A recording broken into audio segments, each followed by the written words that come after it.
ओम सूर्याय नमः, आदित्याय नमः, भास्कराय नमः। राधे राधे मेरे प्यारे भाइयों बहनों माताओं व बंधुओं, संस्कार की बातें चैनल में आपका स्वागत है। बंधुओं, आज रविवार के दिन मैं आपके लिए लेकर आई हूँ भगवान सूर्य की कथा। बंधुओं, जिसे सुनने मात्र से आपको ऐसे ज्ञान की प्राप्ति होगी कि भगवान सूर्य की पूजा करने से किस किस चीज की प्राप्ति होती है। बंधुओं, कहा जाता है कि जो भगवान सूर्य की पूजा कर लेता है उसे अश्वमेध यज्ञ के बराबर पुण्य की प्राप्ति होती है। जो भगवान सूर्य को प्रणाम भी कर लेता है वह पुण्य संसार में जन्म नहीं लेता।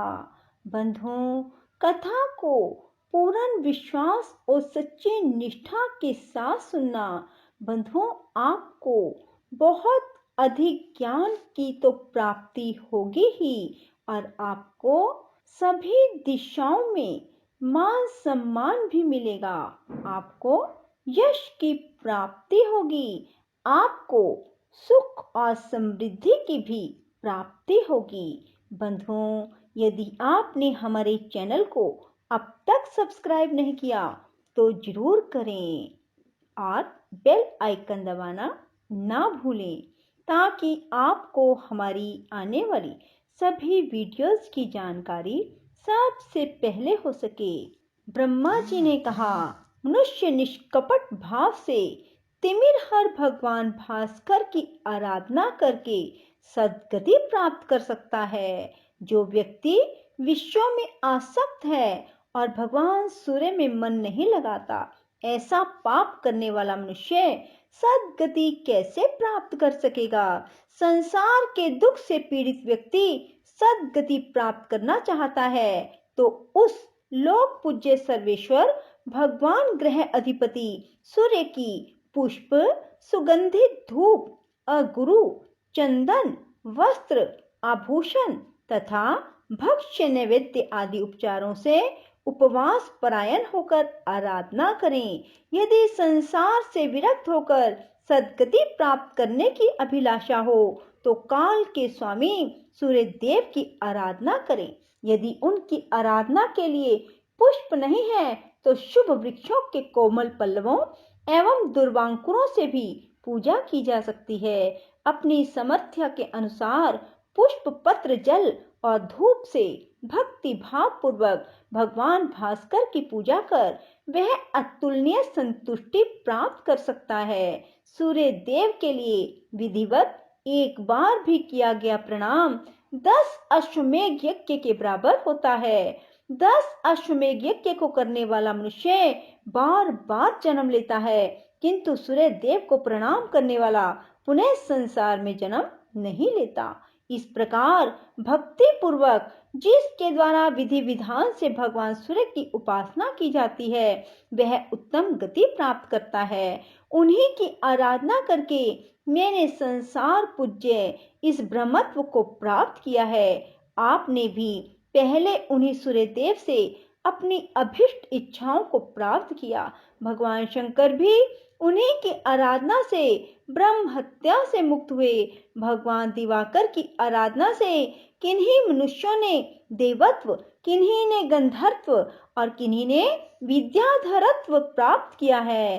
लेख नामक इंद्र ने 100 यज्ञों द्वारा इन्हें भगवान सूर्य की आराधना करके इंद्रत्व प्राप्त किया। इसलिए भगवान सूर्य के अतिरिक्त अन्य कोई देव पूजनीय नहीं है। ब्रह्मचारी को अन्य देवों की अपेक्षा अपने श्रेष्ठ गुरु भगवान भास्कर की ही आराधना करनी चाहिए, क्योंकि वे यज्ञ पुरुष विवस्वान भगवान सूर्य सर्वदा पूज्य हैं। स्त्रियों के लिए पति के अतिरिक्त विवाह वसु भगवान सूर्य देव ही पूज्य हैं। गृहस्थ पति के लिए भी गोपति अंशुमान ही पूजने योग्य हैं। वैश्यों को भी तमोनाशक सूर्य देव की पूजा करनी चाहिए।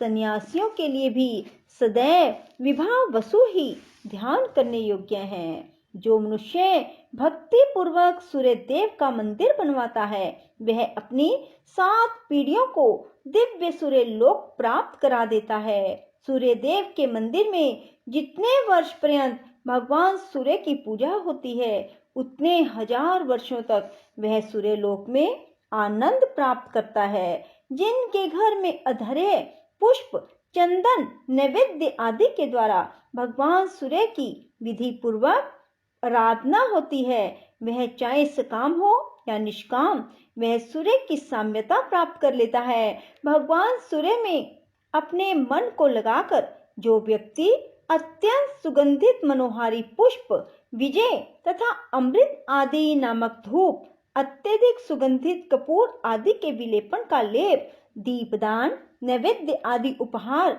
भगवान सूर्य नारायण को प्रतिदिन अर्पण करता है वह अपनी अभिष्ट इच्छा प्राप्त कर लेता है। यज्ञ अधिपति भगवान भास्कर यज्ञों से भी प्रसन्न होते हैं किंतु धनवान तथा लोक संचय मनुष्य ही बहुत से संसाधनों और नाना प्रकार के संभारों से युक्त एवं विस्तृत यज्ञ संपन्न कर पाते हैं। इसलिए यदि मनुष्य भगवान सूर्य की भक्ति भाव से दुर्वांकुरों से भी पूजा करते हैं तो सूर्य देव उन्हें इन सभी यज्ञों के करने से प्राप्त होने वाले अति दुर्लभ फल को प्रदान कर देते हैं। सूर्य देव को अर्पित करने योग्य पुष्प भोज्य पदार्थ नैवेद्य धूप गंध और शरीर में लगाने वाला अनुलेप्य पदार्थ भूषण तथा लाल वस्त्र जो भी उपहार तथा भक्ष्य फल हैं वह सब सूर्य देव के अनुरूप होना चाहिए। उन आदिदेव यज्ञ पुरुष की आप यथाशक्ति आराधना करें।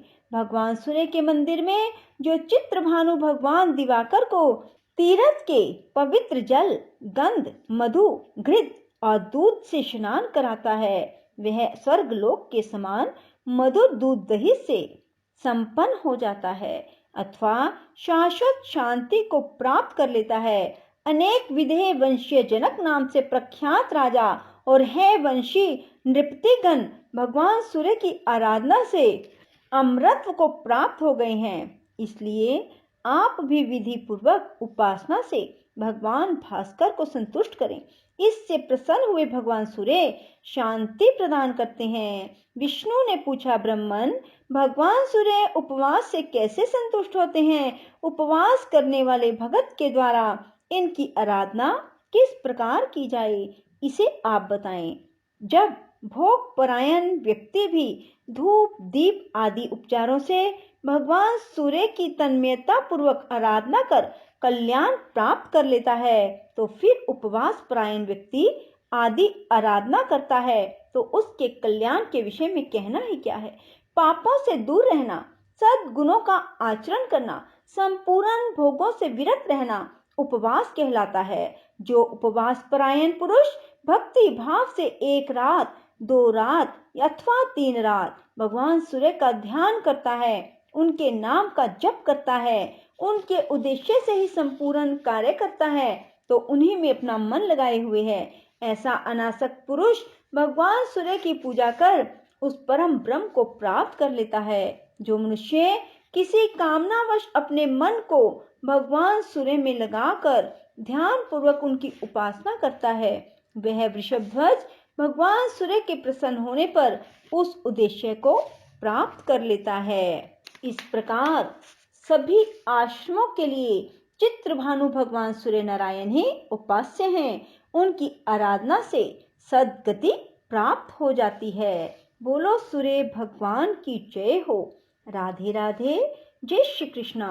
बंधुओं यदि आपको हमारी वीडियो पसंद आए तो इसे लाइक करें और शेयर भी जरूर करें। धन्यवाद।